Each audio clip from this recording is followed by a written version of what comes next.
மொத்தம் 89 தொகுதிகளில் நடக்கவுள்ள 7வது கட்ட லோக்சபா தேர்தலுக்கான பிரச்சாரம் திங்களன்று மாலை நிறைவடைந்தது.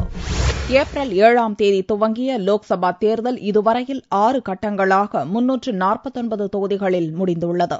7வது கட்ட லோக்சபா தேர்தல் ஏப்ரல் 30ஆம் தேதியன்று 7 மாநிலங்கள் 2 யூனியன் பிரதேசங்களில் நடக்கிறது. குஜராத் மாநிலத்தில் உள்ள 26 தொகுதிகள், ஆந்திராவின் தெலங்கானா மண்டலத்தில் உள்ள 17 தொகுதிகள், உத்தரப்பிரதேசத்தில் 14, பஞ்சாப் 13, மேற்கு வங்கம் 9, பீகார் 7, ஜம்மு காஷ்மீர், தத்ரா நகர் ஹவேலி, டாமன் டையூ ஆகியவற்றில் தலா ஒரு தொகுதியிலும் ஏப்ரல் 30ஆம் தேதி தேர்தல் நடக்கிறது. இதற்காக கடந்த சில நாட்களாக நடந்து வந்த பல்வேறு கட்சிகளின் சூறாவளி பிரச்சாரம் திங்களன்று மாலையுடன் முடிவுக்கு வந்துள்ளது. பாரதிய ஜனதா பிரதமர் வேட்பாளர் நரேந்திர மோடியின் வடோதரா, காங்கிரஸ் தலைவர் சோனியாவின் ரேபரேலி, அத்வானியின் காந்திநகர், ராஜ்நாத் சிங்கின் லக்னோ, அருண்ஜேட்லியின் அமிர்தசரஸ், தேசிய மாநாட்டு கட்சி தலைவர் ஃபரூக் அப்துல்லாவின் ஸ்ரீநகர் உள்ளிட்டவை விஐபி தொகுதிகள்.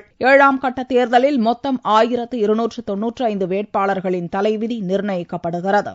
119 சட்டசபை தொகுதிகளை கொண்ட தெலங்கானா மண்டலத்தில் சட்டசபை தேர்தலும் ஏப்ரல் 30ஆம் தேதியன்று ஒரே கட்டமாக நடக்கிறது.